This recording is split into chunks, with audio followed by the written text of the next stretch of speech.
Remember that sex is play too, and sex comes from our eroticism and our imagination. And what it reveals to us is what we're curious about. So if you think of sex as just play, like, I'm curious about hooking up with another gender or a different kind of person than I'm normally attracted to, and that's fun. That opens up your whole world. You're listening to Sex with Emily. I'm Dr. Emily, and I'm here to help you prioritize your pleasure and liberate the conversation around sex. So you've got a partner you love, someone you feel super attracted to and totally safe in their presence, but also a little bored. What do you do when things feel too safe? And how can you better understand your personal turn-on switches to make the romance more adventurous? Today's show is all about exploring the breakdown between sex and romance. You can totally want to have sex with someone and might not feel so romantic towards them. Or you might have romance and feel lovey-dovey, but not necessarily want to have sex with them. So by the end of today's episode, you'll better understand how and why you get aroused, so you can make any partnership more erotic and know which ones you just might never make erotic, and that's okay too. Plus, I take your questions. What to do when you're straight, but kind of want to hook up in a non-straight way. What to do when you and your partner are both submissive and both crave dominance, how to bring back the spark, and when you should hang on to a friend with quality benefits, and when to let them go. Please rate and review Sex with Emily wherever you listen to this show. You can do it right now. It takes 2 seconds. It helps get the show out to more people. Thank you. I appreciate when you do that. You can also find me on all social media, Instagram, YouTube, Twitter, TikTok, all the places. It's at Sex with Emily. Okay, let's talk about sexual attraction. What exactly is it? And how important is it in a relationship? I think we can all agree we need to have some sexual attraction in the beginning, but it doesn't always last. And what to do when you have it with some people, but you don't have it with others. I could talk about this stuff all day long. And I think it's important because we've all been very, very confused for a long time about sexual attraction and relationships. But here's some fun facts and things to keep in mind about sexual attraction. Number 1. Sexual attraction is fluid and mysterious, so no matter how you identify your sexuality, straight, LGBTQ, fluid, figuring it out, you can feel purely sexual towards some people, even if you know you're not looking for a relationship with them. This connection might be stimulating to you, and there's just simply something about their vibe, their energy, or their appearance that just piques your curiosity. It turns you on. Now here's an example. Say you're a cisgender heterosexual woman, meaning cisgender, meaning it was the gender you were assigned to at birth and you are attracted to men. You've always dated men and you enjoy having sex with them. And you want to keep having sex with men. You want to build a life with a man. Maybe you want to have children with a man. But you also find yourself sexually fantasizing about women. You actually think you want to hook up with a woman. And it's confusing because you don't identify as a lesbian, you don't identify as LGBTQ, and maybe you doubt yourself. You're like, what is wrong with me? Does it mean I have to just not ever be with a penis again because I only want to be with vulvas? What the heck's going on? I want you to know this is totally normal because sexual desire, attraction, it's mysterious, and it sometimes shows a side of ourselves that we want to explore. It's our more adventurous side. It's our exploratory side. Remember this, sex is play. Remember we used to play more? God, we don't play enough. As kids, we could imagine anything. Like I remember when I was a kid, I used to play all the time with my Barbie dolls, which is kind of ironic.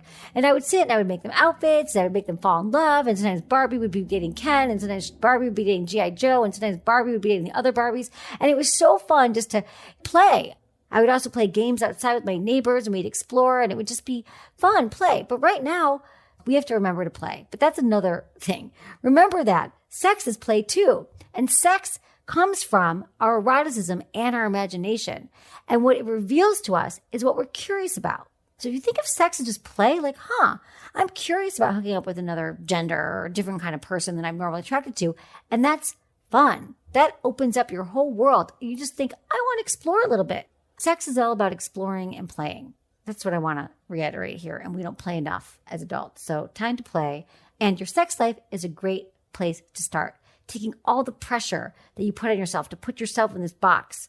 Think of it as an adventure. Number 2, understand that your desire habits are a mix of a few things. That's because sexual attraction is just a small component of a much larger dynamic between you and another person. So have you ever met someone incredibly hot and you thought about having sex with them? Maybe you had sex with them, but you know in your gut, this is not someone you're going to bring home to your family. This person, not relationship material. Then you know what I'm talking about here.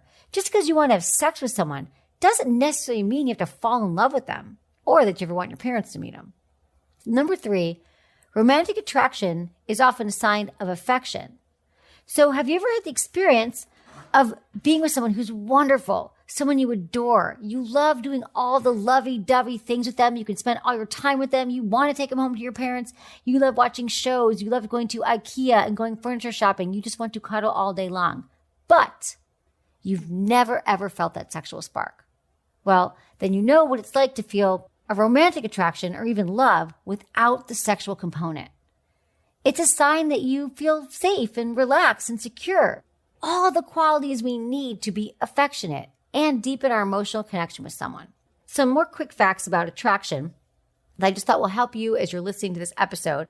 These are from social psychologist, author, and Kinsey Institute research fellow, Justin Lehmiller. Did you know we tend to be attracted to people who look like us? One study showed that heterosexual men and women rate the attractiveness of several faces. And one was a picture of their own face that had been digitally morphed into the other sex. So it would be like my face morphed to look like a man. And participants found that this morphed face to be more attractive than all the other faces. Okay, another fun fact. Not only are we attracted to people that look like us, we also seem to be attracted to people who remind us of our parents. Yep, you might be reminded of someone who looks just like your mother or your father. Ooh, I like this one. If you're already physiologically aroused, like you just exercised, maybe you just came from yoga class, you went for a run, and you meet someone new, you're more likely to develop an attraction to that person. Whoever it is, walking by your path, getting all your adrenaline's going because you just went on a run. Well, why? Because you mistakenly attribute the source of your elevated heartbeat, your heartbeat's racing, to that stranger, instead of the true source of your arousal, which is your heart racing because you just worked out. So next time you fall in love with someone that you see at the grocery store after your boot camp, pay attention.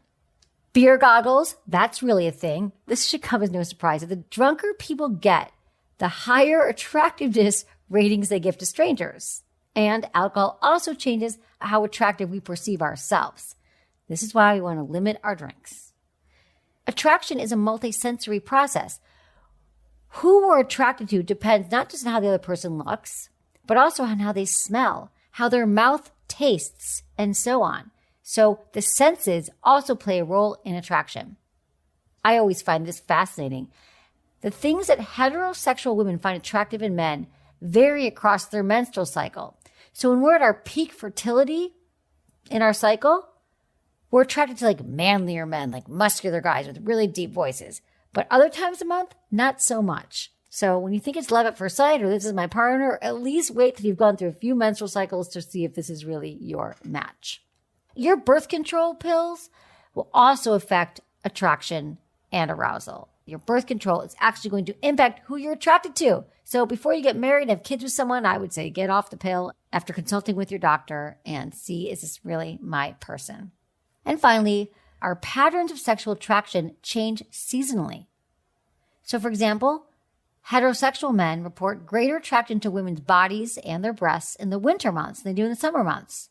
I know that sounds counterintuitive, but maybe it's because skin is more of a novelty in the winter when everyone's bundled up and you haven't seen breasts all year long, so you get excited about that. But in the winter, they're much more coveted.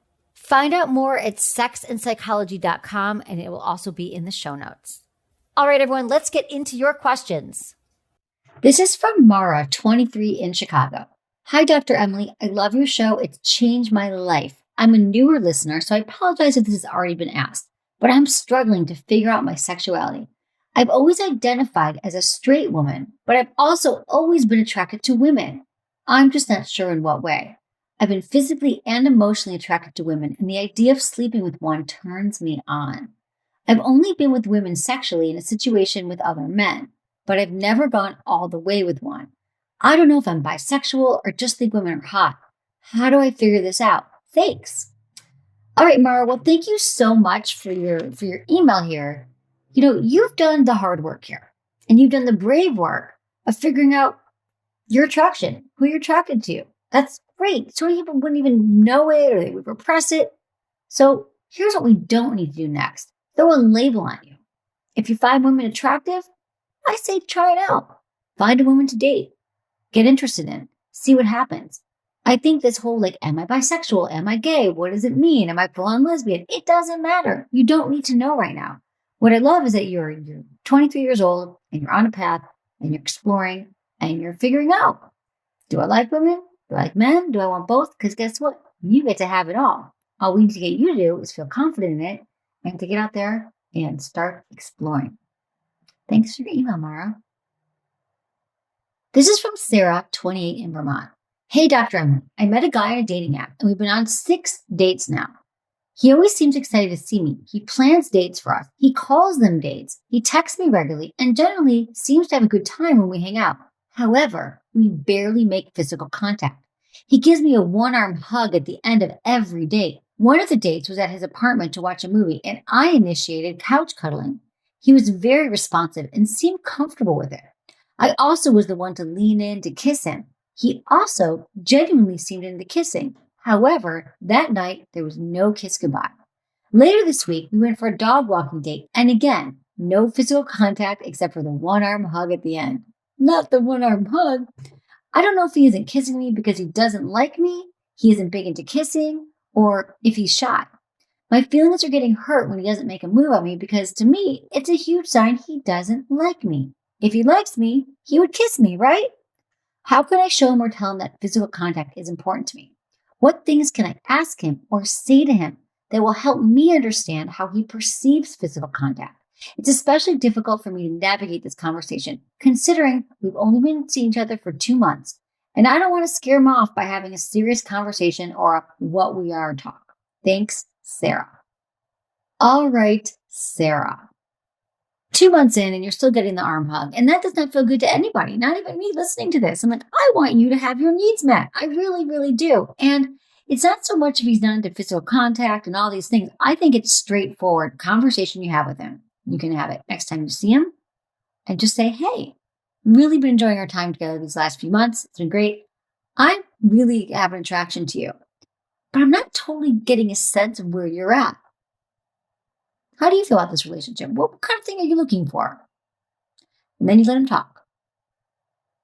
Because I don't think there's anything wrong 2 months in to say you gotta want to have the talk, but 2 months, that's a lot of time you're investing. I mean, what if you were interviewing for a job and you had all these job interviews and you're like, did I get the job? Did I not get the job? And I don't want to say that you're waiting for him to decide if you're the one.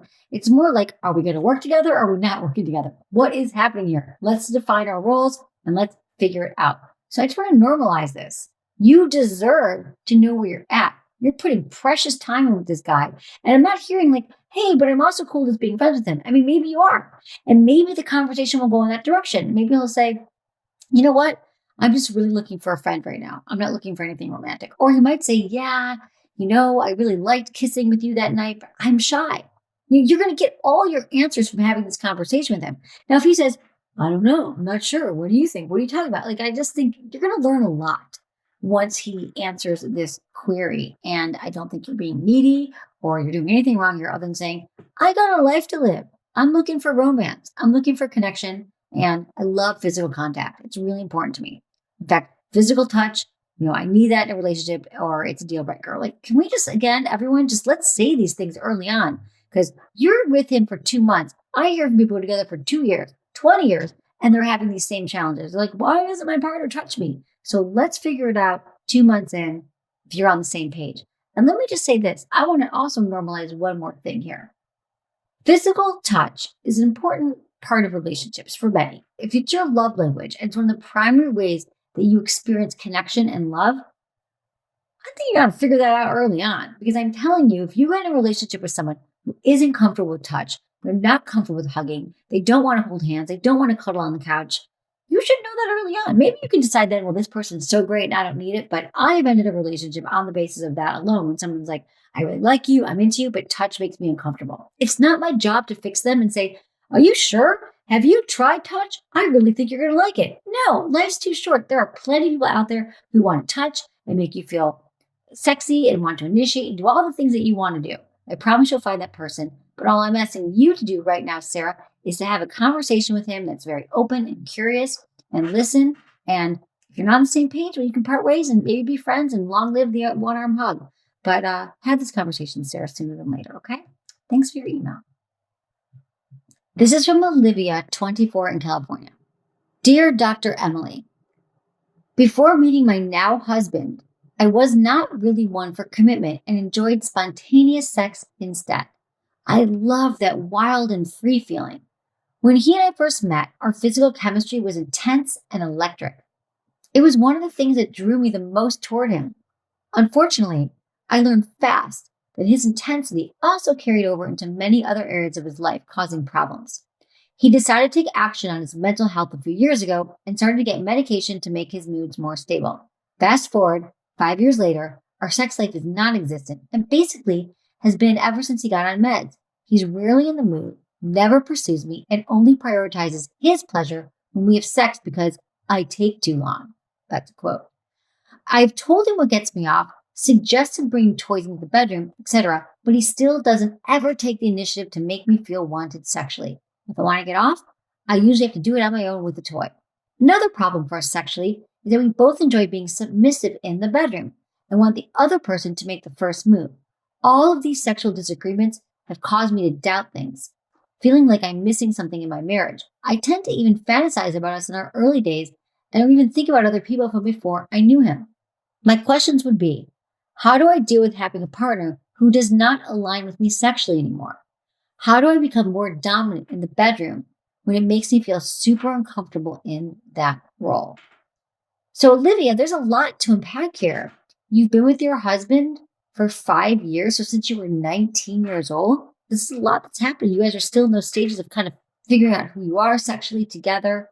It just sounds like you guys really need to unpack a lot of these things. And I do think that having healthy conversations about your sex life outside the bedroom is going to be the place to start.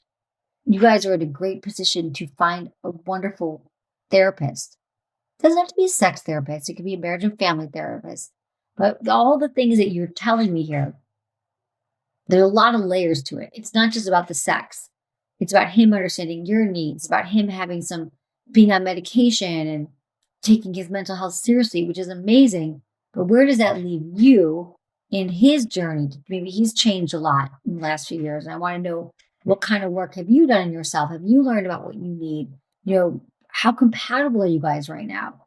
And I just want to remember that the medication thing is that a lot of people get on medication, particularly antidepressants, and is no friend to our sex drive. So unfortunate, right? Here we are. We're not feeling great. We're not happy. And then we take meds and we feel great. And then we don't want to have sex. You're like, but sex is one of those things that make me feel good. It's not fun. However, what he can do is he can talk to his doctor. He can let him know that he's having these side effects and see what you could do. Only talk to a doctor about this, but sometimes they can lower the dose or they can add something else in. That's part of it. But it also sounds like you guys are just he thinks you take too long and that's hurtful. But he might need to understand your process of arousal, what gets you to feel good, how you experience the most pleasure. So you're asking me how to deal with a partner who doesn't align with me sexually anymore. You're really not going to figure this out on your own without a therapist. It's going to help you untangle a lot of these things. Because I'm going to guess here that if he also says to you, you take too long, and he says things that are dismissive, it's probably seeping over to other areas of your relationship. There are probably other ways in your communication where it's not just in the bedroom, it's in other parts of the relationship. And to answer your other question, how do you become more dominant? Learning to become anything in the bedroom, learning to initiate, learning to be more dominant, more submissive is a practice. And it comes with a conversation with him and say, when you would like me to be more dominant in the bedroom, what does that look like to you? And you got to think about that as well. You said that you were both submissive. What does it look like to you, Olivia? What does a partner being more dominant look like to you? Both of you. For you, it might be, I just want someone to initiate. You might want a blindfold. You might want a spanking. You might want to be tied up. I mean, I don't know what you want. What does he want? We don't know. So how you become more dominant in the bedroom is finding out what it means to your partner and looking at what it means to you. And then you get to figure it out together. Remember, this can be fun. These sex conversations about how do we actually work strategically together so we both get our needs met? Doesn't have to be some stodgy, boring conversation. This is like, wow, we're really going to put the time in to become great lovers to each other. Like, how fun is that? What if we get past the shame and the worry that it's weird and awkward and sex should always be great without having to talk about it?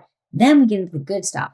Those are a lot of different ways you go about it, but I'm sensing from your email alone, we're not talking, but I'm sensing that there's a lot more going on here beneath the surface. And it would be wonderful for you both to get a therapist sooner than later, once a week, commit for a year or even 3 months to start, once a week to really help you guys get on the same page again so you can figure out where this relationship is going and if you can both learn to align sexually and otherwise. Thank you for your email, Olivia. We have Ryan, 42. Hey, Dr. Emily, I've listened to your podcast and it helped me, but I've come to a point in my marriage that I don't know what to do.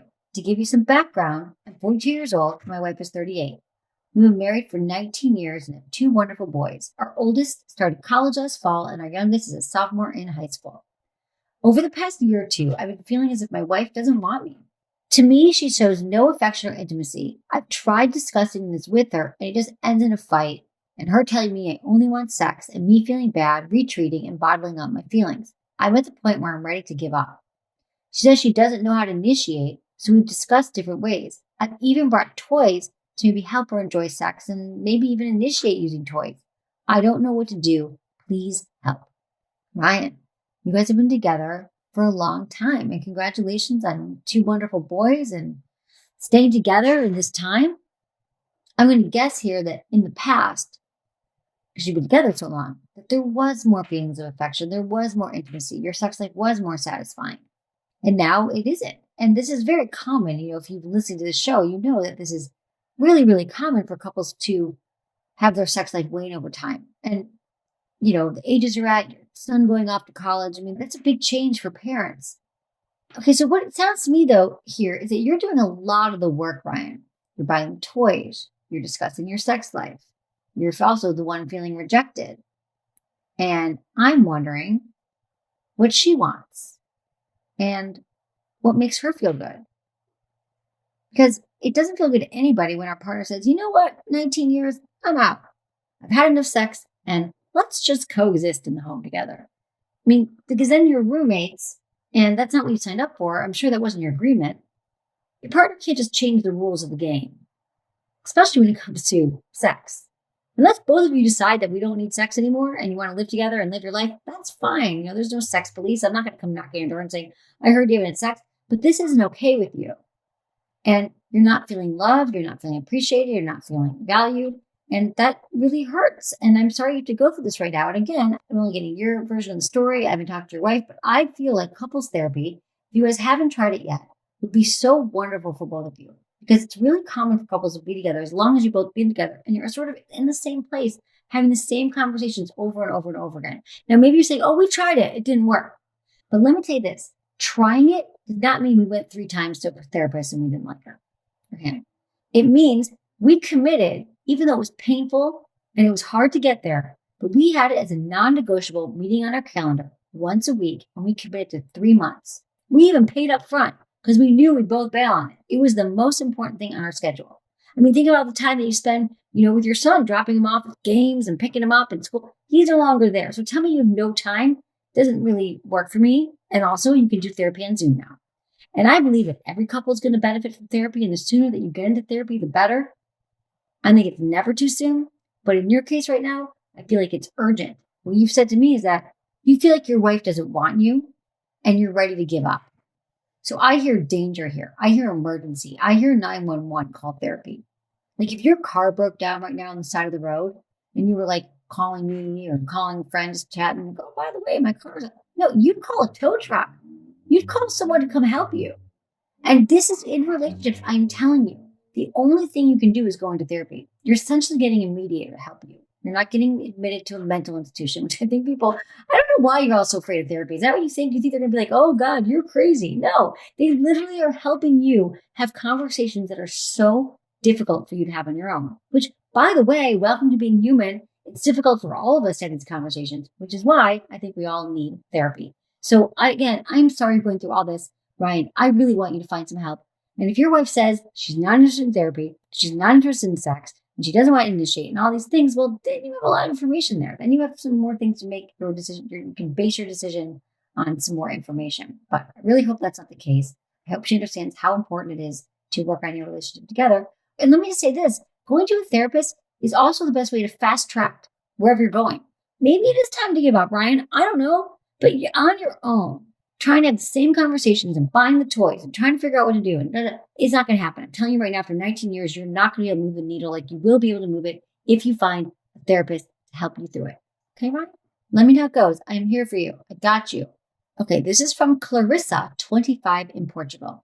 Hey, Dr. Emily, I'm Clarissa, 25 from Portugal, and I just recently discovered your podcast, and I'm in love with it. I've been in a relationship for 5 years now, married for 3, and my wife is 34. In the beginning, sex was great, and we couldn't get enough of each other. But now, for the past years, it's been really difficult for us to get it on. Her sex drive used to be really high in the beginning, but after some time, she changed jobs, and it was really consuming her energy, which led her to have a low sexual appetite. We've tried having a threesome and it helped, but I feel like sometimes we just don't love each other the same way we used to. We've changed a lot since the beginning of our relationship, and there's rarely any flirting or seducing each other anymore. Any ideas on how we could rekindle that spark? Thank you. All right, Clarissa, 5 years together. So since you were 20, you've been with your partner. And I'd just like to normalize that it is common for couples to change a lot in the time that they're together, and for the sex life to just sort of not flourish like it did at the beginning. 2 very common things. It could be stress, it could be the jobs, it could be changing, but it's going to happen a lot. It's going to continue to happen in your relationship. So I'm wondering if you both have a growth mindset around sex, and if you're both willing to do what it takes to make this sexual relationship work. Because you already see what happens when you don't have it and you don't talk about it. And you sound like you're the one who's really trying to fix it here, who's trying to come up with solutions. Rekindling the spark is a process that works best when both of you are on board and both of you would like to rekindle it. So I'm going to guess that I'm going to hope that she would like to do that as well. It really starts with a conversation outside the bedroom, not when one of you is frustrated again because, didn't respond to the sexual advances and didn't take initiative. It really comes from saying, I really want to talk to you about something. And I feel like our sex life isn't what I would really love to find ways that we could both work on becoming incredible lovers to each other. A lot of couples listen to this show together because it makes it a lot easier for them to kind of have these kind of conversations. It's not easy, and I get that, and I'm hearing you. It is not easy to have these conversations, but if you do both have a growth mindset around sex, is she willing to listen to podcasts together, read together, have conversations about what your turn-ons are, what are the best times of day to have sex, write down the 3 most memorable times you had sex and swap those lists, like find out some information about what the spark looks like for both of you. Do you understand your arousal patterns, how you both get turned on? What turns you on? Is it when your partner initiates? Is it dirty talk? Is it using toys? Is it orgasm? Is it watching porn together? Is it dressing up? Is it when you're on vacation? Have you guys had a vacation in a while? Have you been stuck in your house? And then we're on top of each other. And that's really hard too. So there's just a lot of things happening where, sometimes you need separation. So I mean, not separation, not breaking up, but you need to get out of the home, or you need time apart. Maybe you've been on top of each other and there hasn't been even time to miss each other, even time to desire each other. But I always try to give you all the next step because you're not sitting here with me. I'm not meeting you. We're not talking. But my next step for you would say to get on the same page with your wife and say, I really miss our intimacy. And it's so important to me that we continue to be sexual. And I'd love to find some solutions we could both work on it to make sure that our sex life is stronger than ever. Would you be down? And see what she says. Right? Listen. And remember, when we have these conversations, it is very important to listen and to come up with a curious, light tone, and to definitely do it outside the bedroom. And then I can help you from there. You can even send me another email and let me know what happened after that, and I can help you. We have so many great resources on our site, sexwithemily.com. We've done a lot of great podcasts about just this thing, rekindling the spark, going from stale to sexy. So check out those shows as well. And thank you so much, Clarissa, for your email. I appreciate it. I appreciate you.